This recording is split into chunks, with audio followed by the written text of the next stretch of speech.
Good morning, everyone, and a very warm welcome to this dialogue session, Women at the Helm, because it's 2016, which is sponsored by the Ontario Media Development Corporation. I'm Kathleen Drum, and I'm the Industry Director at TIFF.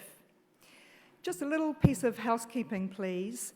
We cannot allow any photography or video recording of the conference, but we are live streaming everything we're doing here, and it will all be available on our YouTube channel. Women's access to opportunity in the industry simply is one of the major subjects of debate today. It has made headlines and captured attention consistently throughout the last couple of years, with so much evidence to show that women have not been given an equal chance within every layer of the business. The voices of discontent have reached a crescendo.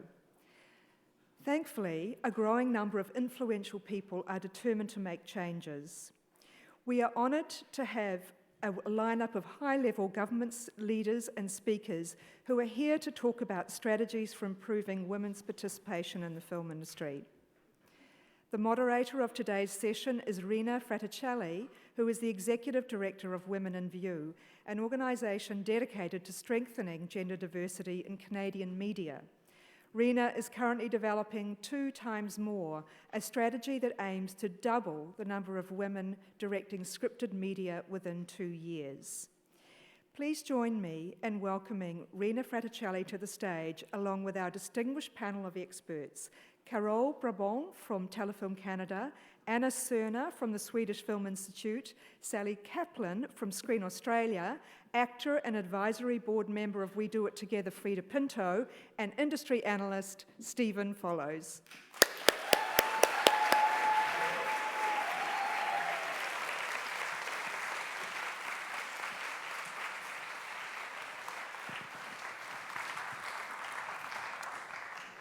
Oh my goodness. Thank you, TIFF. Thank you, Kathleen and Karina, for assembling this amazing lineup of speakers.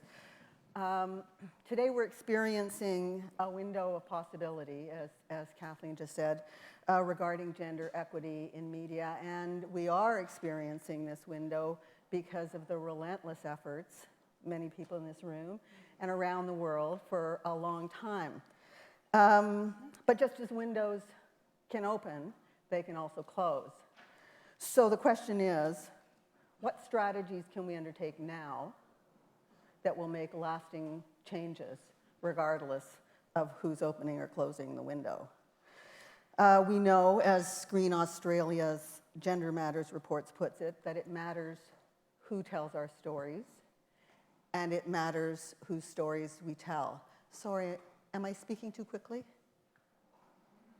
For you? No.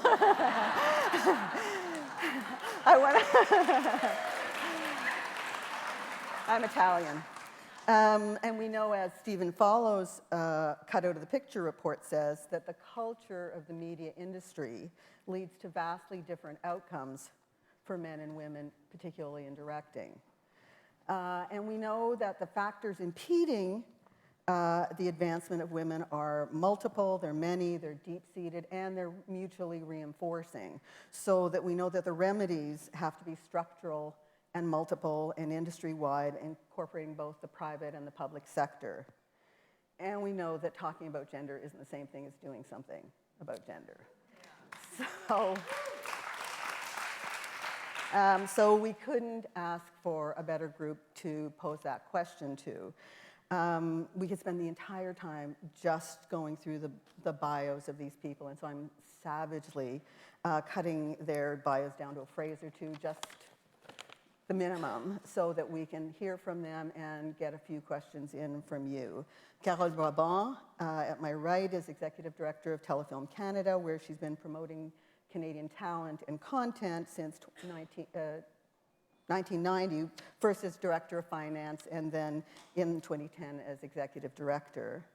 Telefilm takes a portfolio approach to balancing its investments so as to address regional and cultural factors in developing the industry. And to that end, earlier this week, Brabant announced Telefilm's goal of having its feature film portfolio represent Canada's gender, racial diversity, and our Indigenous communities by 2020.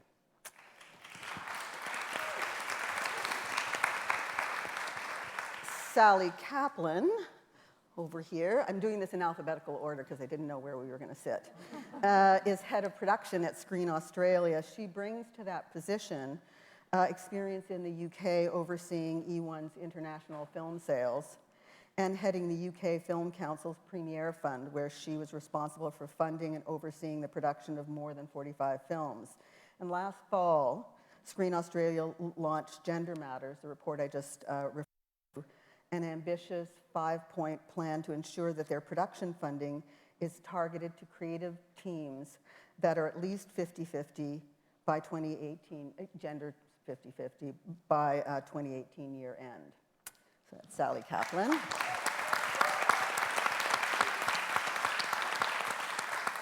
Stephen Follows, of course, is an award-winning writer, researcher, teacher, and producer. He's the creative director of Catsnake, a leading online video agency specializing in brand-funded short films. He's also notably, I think to many of us, an influential data researcher in the film industry with work featured in publications from the New York Times and The Guardian to IndieWire. And many of us here have studied in great detail his report, Cut Out of the Picture, on gender imbalance among UK directors.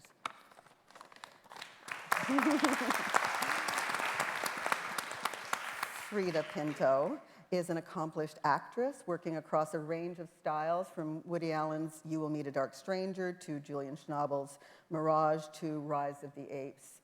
Not to mention her breakthrough here at TIFF as a star of Slumdog Millionaire.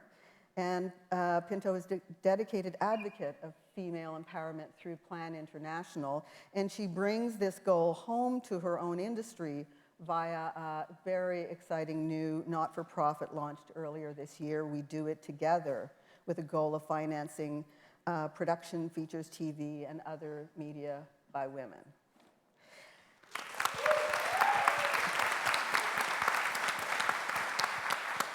And last, but absolutely not least, Anna Cerner is the CEO of the Swedish Film Institute, where she's been shaking up the institute along with, I would say, the rest of the international industry since 2011 by insisting that that institute achieve gender parity with the films it funds, and with the cooperation of its commissioners. Working to that end, they are now at a near even split among male and female directors, screenwriters, producers.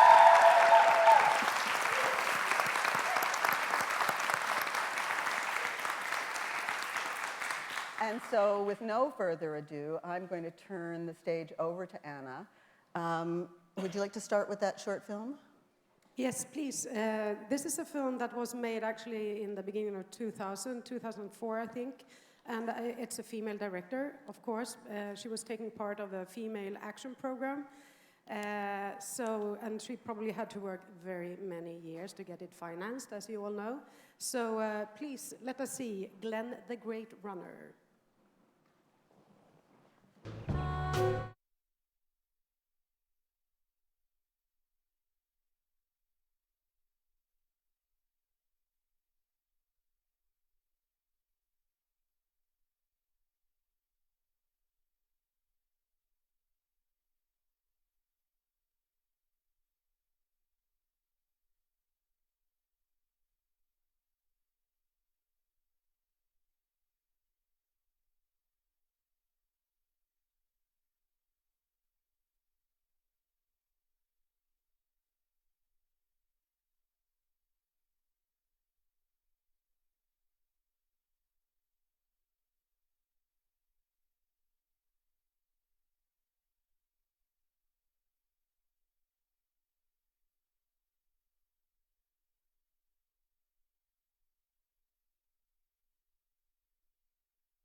No more words needs to be said, right? But I love this film because it really shows the thing. Where are all the competent women?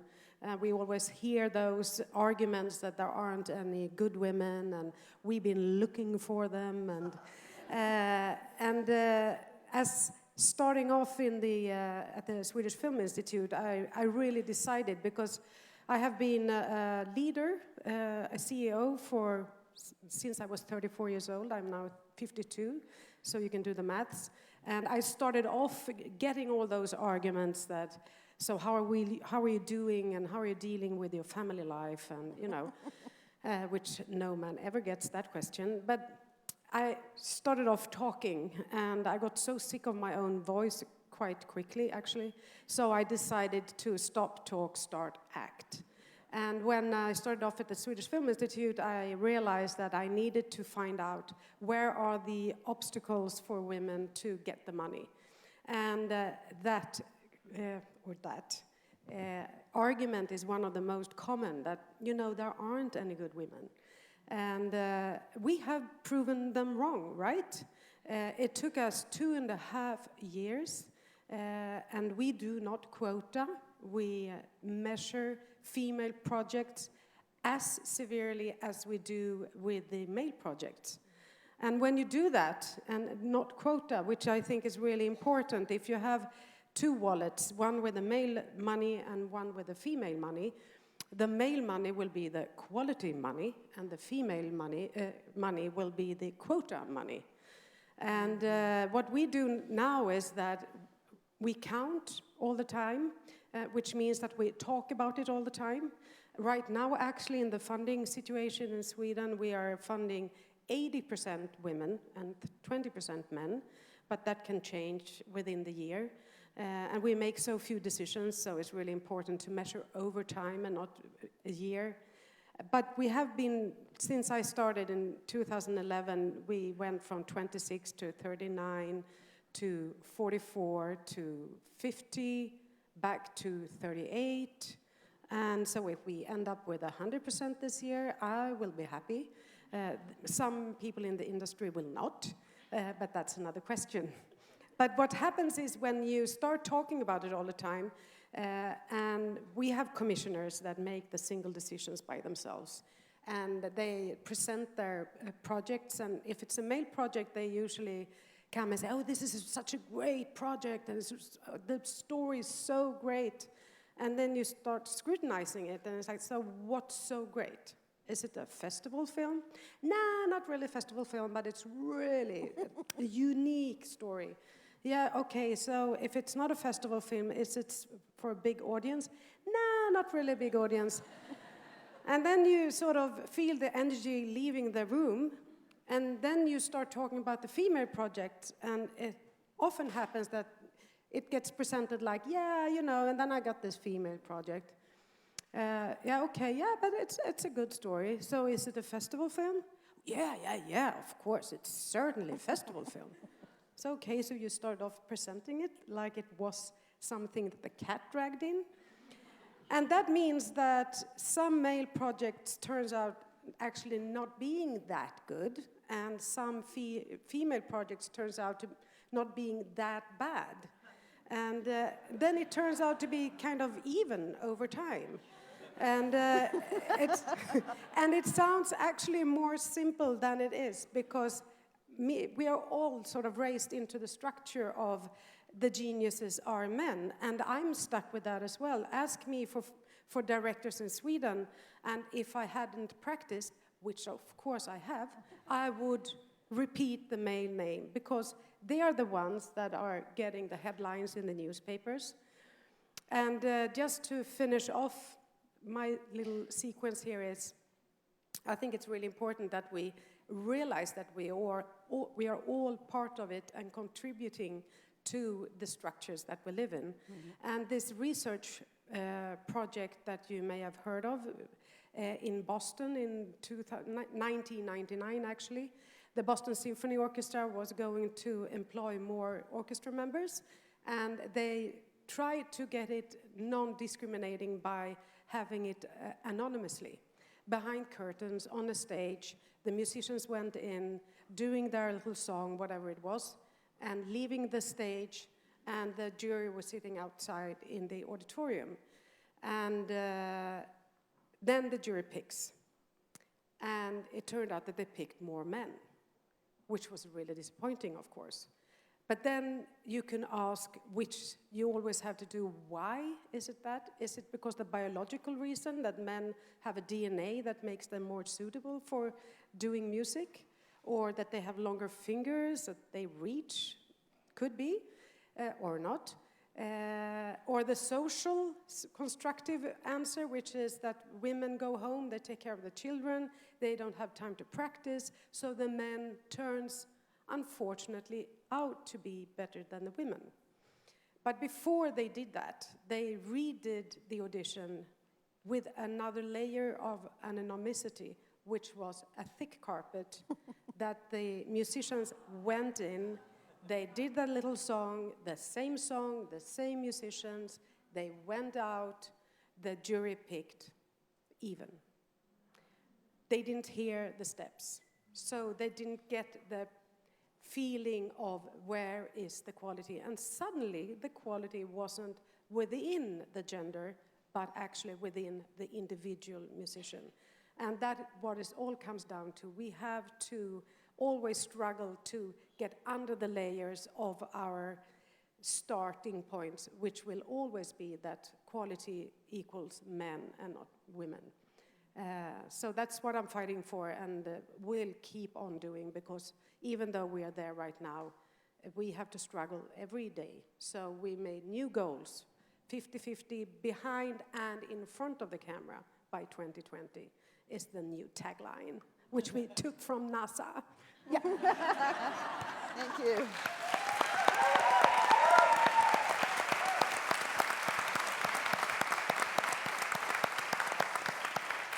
Stephen, will you pick up? Thank you. I don't have a short film, I'm very sorry. I'm delighted to be the token man on this panel. That's a wonderful role that I seem to be fulfilling. Thank you very much for inviting me. I've been studying gender for 2 or 3 years now, and the biggest piece of work was a report I did with Directors UK, and that was out earlier in the year, called Cut Out of the Picture.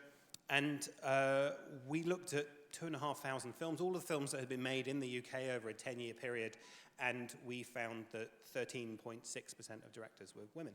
Now, it's a long report, and also the objective today is not to sit and talk about the statistics, or because we're all very present of that, and also that's not really going to push us forward. So I wanted to just talk about 3 things that surprised me that I found out in the process of doing the research, because I think those things can help tell us where we need to go.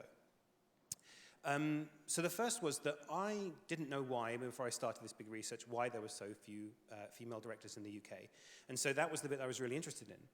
And if I had to guess beforehand, I would have said that it probably would have been a mix of low demand, as in fewer women coming in, and then a point where they're being sort of prevented, like a bottleneck. So that's my guess. And we didn't find that at all. We found that 50-50 in film schools, almost every film school and almost every way, there's no difference there. We found that as you look at short films, it's 30-something%. And then you look at micro-budget films, I can't remember the exact statistic, but it's 20-something%.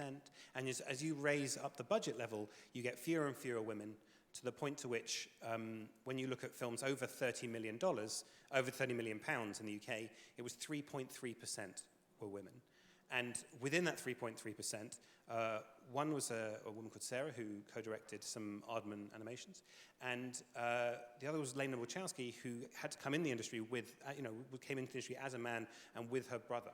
And so it wasn't that Sarah Smith has got a wonderful example, but Lena Wachowski, it's more complicated for us to say, look, the problem's fine because she came in through a different route. So it became to this point where we looked at this funnel and we realized that what's happening is across the whole industry. There aren't really, bad people in charge of organizations who are actively preventing women, or I guess deliberately preventing women is probably a better phrase.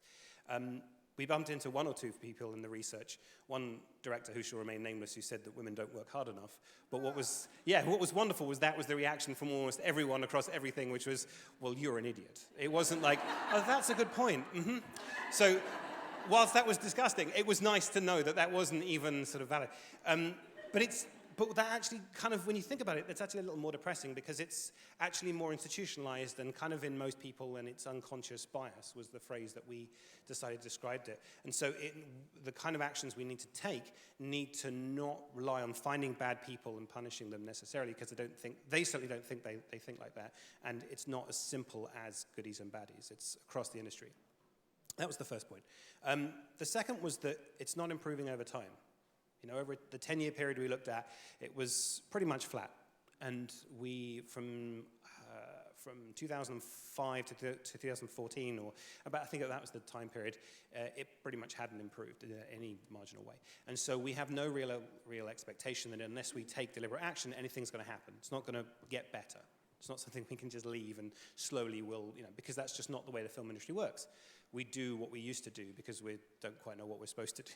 And so we just copy what worked before or what people did before, and so change feels scary. So unless we force change, unless we bring something in that the people don't have a choice about in some way, it's not going to change itself. And then the third thing that we found that was really surprising and kind of revealed to us the route that we should take to what our suggestions should be to Directors UK was that the percentage of women directing films that had been backed by public funding in the UK had halved over a 10-year period. It had gone down from about 34% to about 17%. And the graph is almost pretty much straight. And in an early draft of the report, we sent this to Directors UK, and I had a phone call from Ali, who's somewhere in the room, who said, "Are you sure? This is not something we want to get wrong, but if you're right, this is a big, big problem." And so we looked at the data numerous times. That was one graph that we probably spent more time on than almost everything else in it. And because a lot of the core information had come from the BFI, from the British Film Institute, we knew that it wasn't our counting error, it wasn't a fundamental problem. And so what we learned from that wasn't so much that each individual group funding body is good or bad. There are some that I think are doing more than others, but as I said, it's not about finding goodies and baddies. But what we found was that the lip service that had been paid to the gender equality movement hadn't halved. In fact, anything had gone up. You know, we haven't got an empiric measure of it, but the number of mentoring schemes, the number of sort of conferences, the number of things of people talking about it hadn't decreased, but the actual actions had. And so we started to really pay attention to what people are doing, what's happening. And it's almost like we don't care what they say. It's not that we think they're lying or not, and they may have all the best intentions in the world. It only matters what's actually happening on the ground. And that gave us a clue to something there's a page towards the end of the report where we talked about the danger of the self-congratulatory model, where there was a particular film festival that's mentioned in the report, but I'm not going to name it now because I don't need to be mean to them, where they had described themselves as the festival of the strong woman, which we have another issue with, but they only had 20% of their films were directed by women, and so they did do lots of great things in that festival, and I don't think they're necessarily terrible people for it. But there's a real danger if you bring up the issue and you talk about the problem, that's good. If you talk about solutions that don't actually create change, it's worse than doing nothing, because people don't think they're doing this. People in the industry don't think they're sexist, don't think they're causing these problems, and when they're forced to see that there is a problem and somebody else says, "I've got it, it's in hand, we're dealing with it," they relax and they don't do anything. So there's a big difference between those two. So yeah, just to detangle that, it's very great for us to talk about the problem. We should keep doing that. There should be, that pressure should contain, but we should only really care about the end results. Really, I mean, obviously the method matters, but the numbers matters more than people's intentions or anything like that, because that doesn't help anyone. Sorry you didn't get the job, but there is a press release you can read if you'd like. So yeah, that was our focus anyway. Thank you. Frida.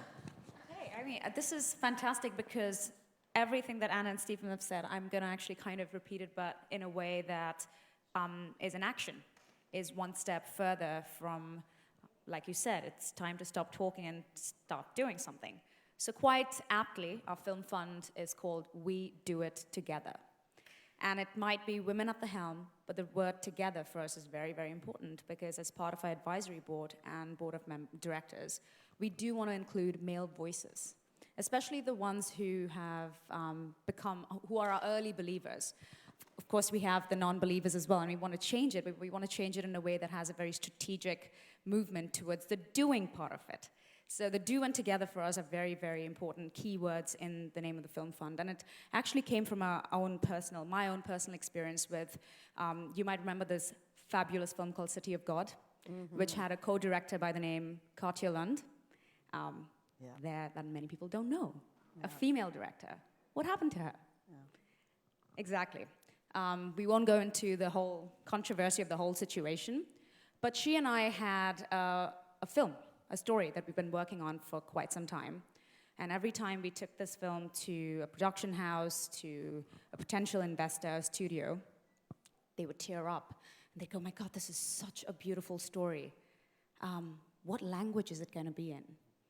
Sorry, it can't be in English because the woman comes from Pakistan and she didn't speak a word of English. But there are other English speakers. Like, okay, so that's like the first setback the producer or the investor or the studio gets. Then they realize, oh my God, she's actually not the traditional woman. She's unconventional. Oh, and she's burqa clad. Oh, and she's brown. So it keeps going 10 steps further. And then you realize all the tearing up is in the emotional state, but in the doing state, there's fear. Because there are no numbers to have proven that this actually works. Then there's another problem. Who's directing your film? Oh, it's Katja Lund, female director from Brazil. And that's another 10 steps back. And we realized that the doors were closing far too easily for something that was really, really inspirational. So we had a wonderful conversation with our founder of the Film Fund, Chiara Talesi, and it just came from this really, really regular coffee table conversation saying, we're kind of tired of this conventional method of trying to fund a film and trying to get it made. We kind of feel like we're alone in this. And she goes, you know what, you'll be surprised you're not alone. The amount of female directors I've spoken to, and the ones who have had success, not the ones who are just, trying to get their foot in the door. So we need to find a way where we just take matters into our own hands and do it on our own. The next day she calls us up and she says, I have a model. It's very unique. It's very different. It's been tried once before for another film, but it never became an actual movement. And it's called a non-profit film fund process, a 501c3. It's a self-sustaining model. So basically what happens is we look at investing in films about women, made by women, very importantly, from private funding, from government grants, from corporate funding, from brands, whoever is, or even like a private donation, a personal donation, whoever's interested in or believes in telling this female story. And what happens with the profits earned on the film that is made, first of all, let me tell you the good part of it. Whoever invests gets a tax write-off. Who doesn't want a tax write-off, right? So you're already luring them in with something that is quite plum. And then you go in and say, well, we're not putting the profits of the film back into, distributing it to the producers. It's actually going back right into the film fund to actually fund the next cycle of female-driven films. And this automatically started gaining a lot of momentum in Hollywood because just like you did your research in the UK, we found out that in the US, 7% of directors in the US were female in 2002. And in 2016, 7% of female directors existed. There was not even an 8%, not even a 1% shift. So we decided to come together and realize that the only way to do this is to show them. We want to shift the cultural paradigm. We want to shift the social paradigm. You've got to find a way to do it. So we use the visual medium, which is film, television, and later on at some point, documentaries. And the first film was announced at Cannes earlier this year. It comprises of 8 short films. And these short films will be directed by 8 female directors. We have Robin Wright, Catherine Hardwicke, Katja. We have Patricia Regan. Oh gosh, and we have Juliette Binoche, and amongst the actors, we have Jessica Chastain, all of these wonderful women coming together. And in order to make sure that these films then later on, it's basically the manifesto for the actual film fund.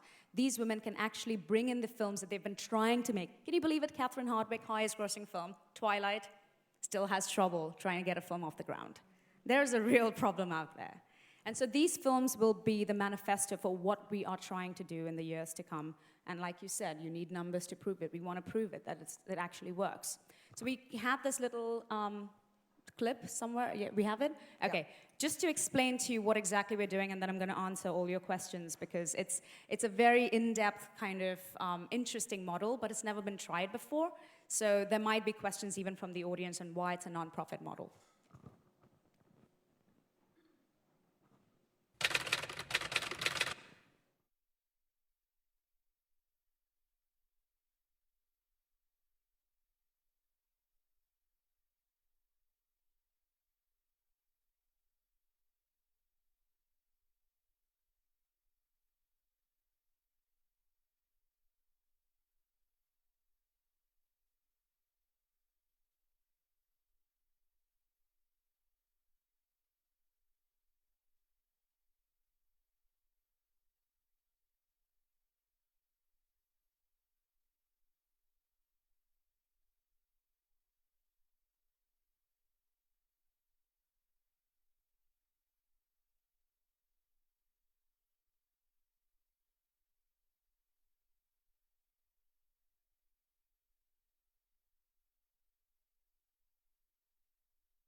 I know we'll have lots of questions about that, but can we hear from Sally?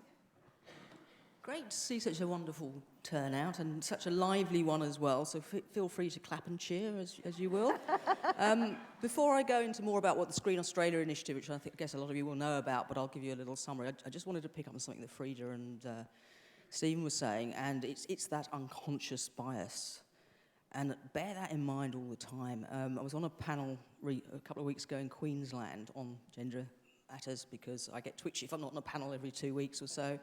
And there were 2 guys on the panel and 2 women, and I mentioned unconscious bias. And one guy said, "I don't know what you're talking about." And it's like, and I said, okay, and there was a producer on that particular panel who I really like. He's a lovely guy, and like Stephen says, I don't think most men, we got some few pretty nasty emails and tweets, but after our initiative, it was a very small minority. I don't think they're deliberately discriminating against women. They don't realise they're doing it.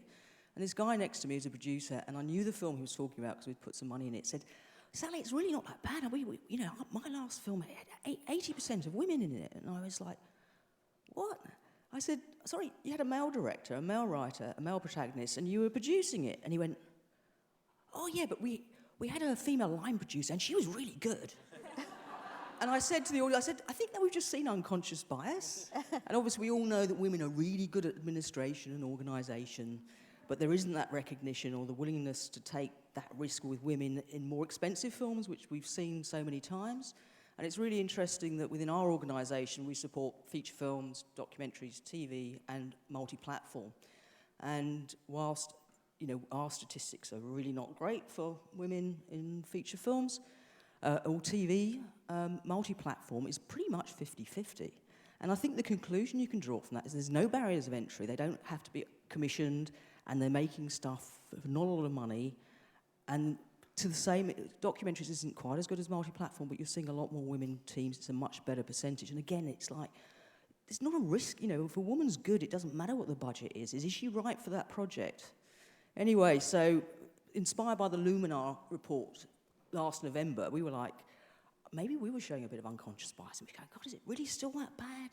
You know, we have all these little piecemeal initiatives at Screen Australia for diversity and women in particular, and surely that's made a difference. And so we looked at, and we thought, well, are we part of the problem? So we looked at the applications we were getting. And it was shocking, and we should have realised it, but it was like under 20% were female directors and female creative teams. It's like, wow, is that really true? And what should we do about it? But if you're not getting the applications in, you can't respond to it, you can't improve. So we decided, we had an unexpected windfall from the government, which they don't really know about, so I can't go into it. But we literally, that's unfortunately why Gender Matters will be a one-off thing. But we had $5 million we could get our little paws on from the reserves that we normally can't touch. So we thought, okay, this piecemeal thing is great, but it's not working. So we've got to do something really dramatic, really significant, and really spend money.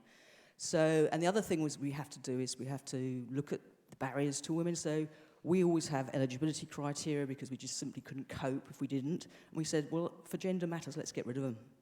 So basically, if you passed our 3-tick test, which was if you bring in, on the Brilliant Stories side, a project which is either is ticking 3 out of a female writer, producer, director, and female protagonist, and as I keep saying, and preferably one that doesn't get raped or chopped up, then you're eligible. Which resulted in a record-breaking nearly 500 applications, which nearly killed us, but there was such a fantastic spirit amongst Screen Australia, and the men included, that we all just buckled down and got on with it. And as a result, we have 45 new brilliant stories with female teams, but covering features, TV and online, which is fantastic. We also have 13 new, what we call enterprises, which is awards designed to build women's careers, look at the gaps for women in industry, and there were 13 applicants that came in. They didn't have to be women, and we actually encouraged men to apply. So if you're the problem, so you've got to be part of the solution as well, which is really exciting. I mean, I'll give you one example. Imogen Banks, who some of you know is an incredibly successful TV producer, has teamed up with an incredibly successful female writer, Alice Bell, and basically they're going to, with the money we're giving them, they're going to take 12 uncredited writers and workshop them, get them in with the broadcasters and get them actively writing, which is, we're very excited about. But there were lots of really exciting projects, and if anything, the difficulty was really choosing between them out of the nearly 500. The other parts of our what we call the Gender Matters program was to make gender part of the assessment criteria, not to be overwhelmingly, because until you get women to the stage where we're seeing as many applications coming from female teams, I think you can't just throw money at the problem and say, yeah, like Anna was saying, yeah, it's kind of average, but you're a woman, all right. It's a bit like saying there aren't enough female airline pilots, so, oh, you're a woman, would you like to fly the plane? So we've all these initiatives. So we've got 45, as I said, new, what we call brilliant stories across TV, features and online. And we're very concerned that we don't just say, well, here you go, here's your money, good luck, see ya. So those will be in active development. So my poor D's, and one of them here, Natalie's here, is probably blanching. They've got another 15 projects. But we're really excited by that and committed, and some of the amazing stories that are coming through. And I think it could be a real game changer. The other thing we've done is point 4 is if we give more than $500,000 to any project, they have to have a female attachment, not necessarily creative, but also, I think, as Anna was saying, behind the camera, where are the DOPs, where are the first ADs, and all that kind of thing. And finally, we're trialling a pilot distribution fund, which is basically giving female teams with their films incentives to the distributors to take those on and to take more risks, because we're going to match their money. So that's kind of where we are, and it's very ambitious, but we're very excited, and we're really committed to keeping going.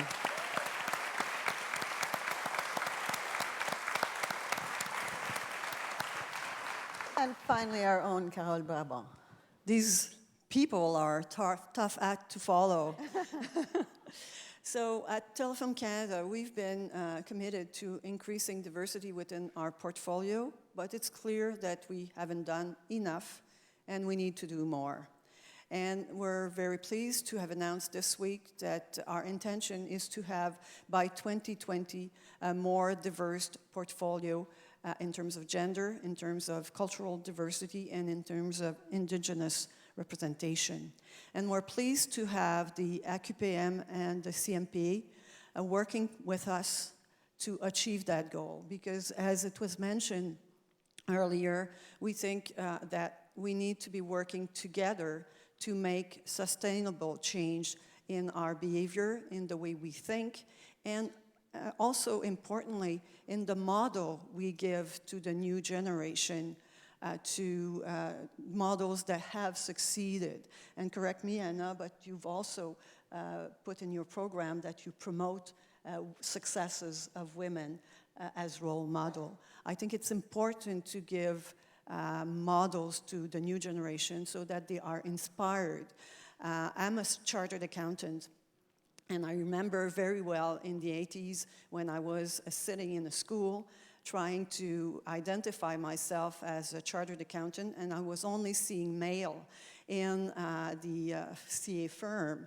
When the CPA organization decided that from now on, in 1990, they decided that they would only promote women as inspiration to new students, it made a difference. So that's something that's important to us, and promotion will be part of our strategy. And it has been part of our strategy for a number of years also.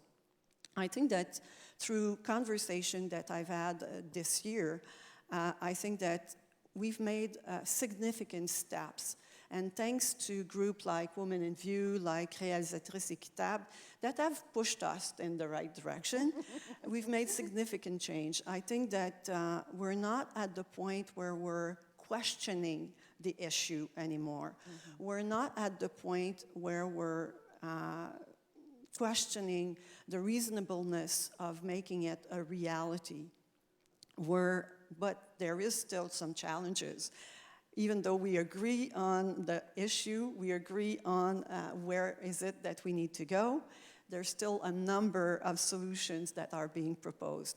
And that's why we think that we need to be working with the industry, being inspired by what other countries have done.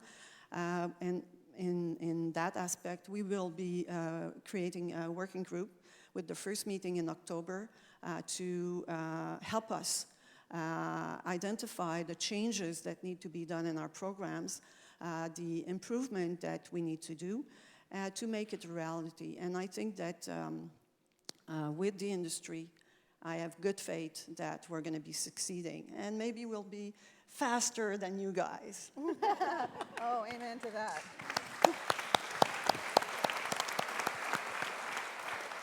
So for the second hour of this panel, we're going to, no, we only have 15 minutes left.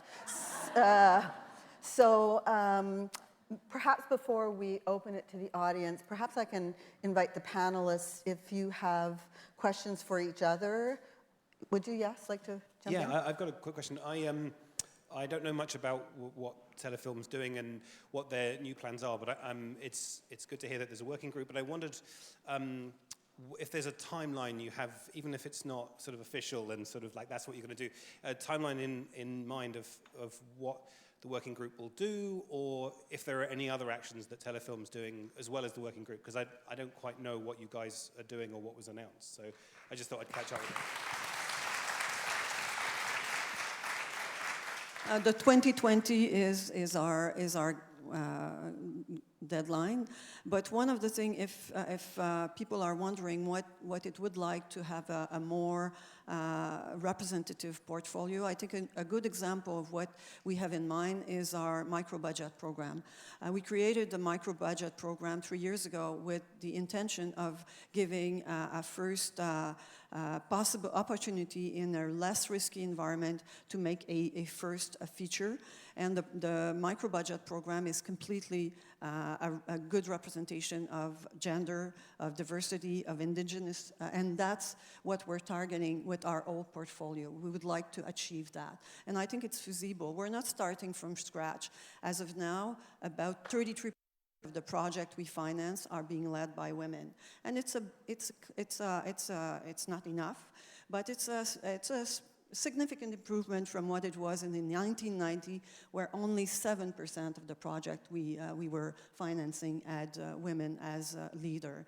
So that's our intention. And of course, we're going to be looking at our decisions making will be looked at through that filter of wanting to have a more diverse portfolio. Can I just ask for clarification? When you say 30%, do you mean 30% producers, directors, writer, directors? Writer, directors. So 30% are either a writer or a director. Right now. Right. One of the things that we've noticed, or I've noticed in some of the research that we've done, is that there has been a really great improvement, not there yet, in the number of screenwriters, in gender equity generally in screenwriting. That number, in my experience, hasn't changed very much in terms of directors, and I think that's probably a tougher thing in your feature film. As of now, about a quarter of our projects are being directed by women. Feature film projects. Feature film project. And when you look at the different levels of investment in those projects, are you comparing? Of course, we're talking about documentaries, but we don't finance a lot of documentaries. When we talk about documentaries, it's about 50%. Micro budget, as I was saying, it's about 50%. But what was strange in our data was that we didn't see a major difference from low budget to bigger budget. Not a major difference. Maybe it has to do from a statistical point of view that we don't finance that many big budget films, probably because of that. But that was one of the main surprises, certainly for me, to see that even in the low budget category, we were not getting a lot of projects by women, and we were surprised about that. And yeah. we were going to be working on trying to get more projects, that's for sure. And that's why we think that it's so important to have the industry with us to do that. Great, thank you. Anna? No, I think it's really an important thing that we collect data on the same basis all over the place, because we really speak different languages. In Sweden, we collect data right now. We will, of course, with the 50-50 by 2020, have to collect so much more data, but now it's screenwriters, directors, and producers. And if we would put it into one number, that would be much higher than 50% now, because we have like 65% female directors that we are funding, which is more or less that the women, they're very good in papers and stuff, sort of idea, but it's much harder for the creative side. Mm-hmm. And I think it's easy to hide behind gathering numbers. So what my aim is now is to work not only with Stephen Follows, but there's the EWA, European Women's Association. Women's Audiovisual in Europe, and get others to just start counting, which unfortunately there's a lot of countries that don't do that, and then try us to count in the same way so you actually can benchmark. Right. Because I think that is a way of pushing as well. No, I think you're right. Data is a big challenge, and there were laws that were meant to protect privacy that are a bit of a barrier to collect information. So as of now, we can in Canada we cannot it cannot be mandatory to get that information. So we can only collect that on a voluntary basis. We've started collecting data 2 years ago, and we only get 40% of the projects that we finance with that information. So that's another place where we will need your support to get the information, because you're right. If we don't know what we're faced with, it's very hard to act on it, and that's one thing we would like to be monitoring for sure. Research is very important, and monitoring the progress and monitoring where we need to act is very, very important for sure. We went to see a load of production companies to talk to them about what they were doing, all off the record, because we didn't want to name and shame people. And one particular company had a very poor record of hiring women, and we were chatting to them about it, and they didn't believe us. They were I mean, they were very polite, but they were just saying, I think you're wrong. And, you know, films are very public, and the director is not a secret, and the gender of the director is even less of a secret. And it was a private meeting, so it seemed like a very strange thing to have an argument about. And so they brought in somebody to come and, you know, I don't know who he was, but he was someone senior who went, come and he'll come and tell you. And we were arguing, I can't remember what the number was. It was something like we knew that they'd 5% or 10% of their films were directed by women, and they were saying 40-something%. And after a while, we realized that what they meant was not a man, not a white man. So there was white men and other, and you're talking about one of the other. And we're like, yeah, but that's... It took me a while to sort of sit there and be polite. And so there is a big difference, and exactly like Anna said, if you lump the number, you can hide things, and also it's tricky as well when you say you have to have one of these three groups. Okay, we've ticked a box, and I think that's an easy way of hiding the fact that there's problems in all of these. So I think it's important to split them up, and whether you're doing targets, quotas, or just observing what you're doing, you say this is for directors, this is for writers and producers, and also these are for all the diversity things, whether it's indigenous populations, whether it's race or gender, whatever you want to look at, and you split them up. When you start merging them, saying at least X percentage of all of these roles need to be not a man or not a white man, then you can hide very easily. Like I could have written a report telling you there wasn't a problem. I promise you I could have written it in that way, but there is a problem. So I think that is really important.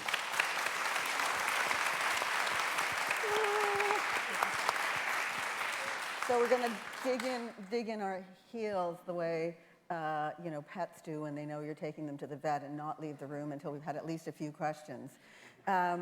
What I take out of this, and what I'd love to turn over to the audience, is the sense that if we're going to hold that window open as long as possible and make sure that there's been significant lasting change after the window closes, because, you know, I'm a pessimist, then we have to look at precision. I'm hearing that from what everybody is saying. We have to have precision about private and public sector, levels of financing, so the women aren't all bunched in one place, and so the producers and writers and actors and directors are not all lumped in one category. We know what we're talking about, so there's information. And what do you guys think? What's important in terms of what you've heard today for lasting strategies? And do people have their hands up? And oh my goodness, okay. So we'll talk really, really fast, and we'll just make questions. Yes? Here? Whoever you're pointing at. Yes? Do you have a mic? Who has a mic? I have a mic. Okay, with the mic. Hi there. I'm a female filmmaker, and I had a film here a couple of years ago, and I also produced the film. And one of the reasons, and it was funded by Telephone, thank you. One of the reasons I produced it was that my method of making the film was unusual. I was coming from being a screenwriter, and I knew that I could get it made, but I was worried about convincing a producer. So I wanted the actors to improvise, I wanted to have rehearsal, etc. I wanted to shoot it quickly. I look to other female filmmakers for inspiration in this, like Cleo Bernard, or I look at Andrea Arnold, and the ways in which they make films when you talk about things not wanting to change. Do you see anything in the filmmaking process changing as more women are given the opportunity to be at the helm? We're talking about an industry that was built up by men, the length of the work days, the length that we shoot, the amount of time that we cut, all that stuff has been predetermined. Is anything changing?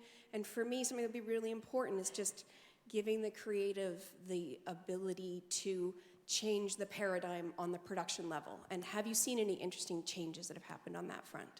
Great question, and I just want to cite that just this week, CUE's, Canadian Union for Equality on Screen, put out a really great report by Amanda Coles, who's sitting in the director's chair. And one of the things that she talks about in that report is how, you know, we used to talk about the glass ceiling, that it's, you know, a leaky pipeline, and that steps all along the way from the design of the way the industry's culture has been built, even though, you know, our historians will tell us that some of the earliest filmmakers were women, but never mind that. All along the line that there are those sequential things. So can anybody here like to address the... Just before you say that, as an actor, I just want to respond to that question about your unconventional style of filmmaking. I don't think there's an even play field for men and women to prove that they both are unconventional. I worked with a film director, male, who did not use a script throughout the film. We improvised throughout the film, the great Michael Winterbottom. And there was no problem in him getting funding for the film. Mm-hmm. So really what the problem is that there is not an even play field because of perception.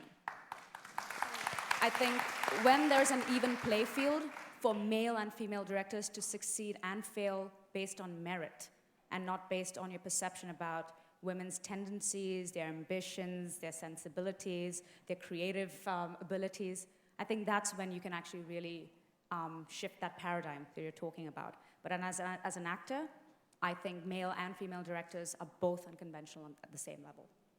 And I would say that you can see some differences, but of course it's really hard if you're a female director and you have a male cinematographer, a male electrician, or whatever they're called, male, all of them are male, it's really hard to make a difference. So I think it will take time before you can actually see it change. Mm-hmm. But what we have done is that we have been counting what happens in front of the camera when there are female directors and female screenwriters.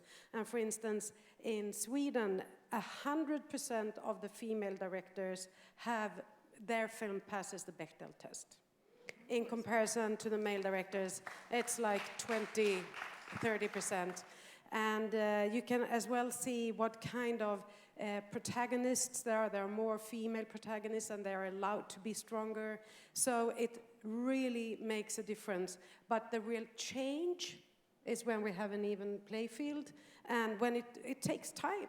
Mm-hmm. So, I mean, keep on struggling, and if you're a director, pick friends or people that can actually support you as a director instead of picking names that the other people, the financer, wants you to. Screen Australia, a big thing for us is innovation, and I think it's important that organisations, until there's a level playing field, are prepared to step up. Some of you may know the film 52 Tuesdays by Sophie Hyde. Mm-hmm. It was her first feature, and it's basically the story who's transgendering, and she tells her daughter, you have to go and stay with your father now because this is all too upsetting, and she says, well, I don't want to, I still want to see you. So she said, okay, well, we'll meet every Tuesday until the operation is complete. And that's exactly what they did, and they filmed it every Tuesday. They didn't film continuously, and that's something we really applaud. And I think it's hard without the support of the organisations who are happy to look at innovative projects, and it's hard to get somebody out, third party to finance. But I do hope that people look at, you mentioned Andrea Arnold, someone like that. I mean, when you look at her unconventional methods and how amazing she is, it's got to get through at some time that women can do it just as well as men. One very quick note on the data. There's a vicious cycle where when there are few women look like a risk, and so there are fewer are hired. There's a virtuous circle. So when there's a female department head, there's much more likely to be women working underneath them. When there's a female director, there's much more likely to be female in the crew. So there is a virtuous cycle where more women that are employed, they tend to employ more women, or at least the way I like to see it is they don't only employ men. It's not that they're being positively anything, they're just not being negative. So there's that industrial change over time. I'm being told we can only take one more question. Who's got the mic? Oh. You got the mic? Right, I was okay, over there. surprised that I had the mic. Hi, my name is Terry Hawks. I'm based in Toronto. I'm a screenwriter, director. I'm also an academic. I really appreciate the work you're all doing. And I would invite you to extend this conversation to everyone in the room to think about a specific subsection of women, and that would be mothers or caregivers. So there's a big body of research right now. I've published recently about this. So not just mothers who work in the arts, not just women who work in the arts, but mothers and the inherent challenges that mothers have because of the social construction of them as being primary caregivers to children and to elders. And so in all your work, I wonder if there's room to consider that and room to consider specific support systems for the people in our society who are also expected to carry the biggest responsibility with regard to care of others. And I think this would be worthy of a whole panel next year. I'd love to be involved. Thank you. Well, I'm with you on that, and I'm with you on a sort of half-day panel like this next year. What do you think? That'd be good. And it breaks my heart. You have no idea to end this session, and I'm so honored to have met this stellar group of people. The conversation cannot continue right now, but Monday afternoon, I hope many of you know that Monday is an all-day session devoted to women, the 4% solution, panels there, and a special reception hosted by Carol, more than a dozen women, 12 bakers, anyways, many women's groups. So please come. Some of the panelists will be there to pursue this conversation, and I wish it could go on longer. Thank you very much for your time.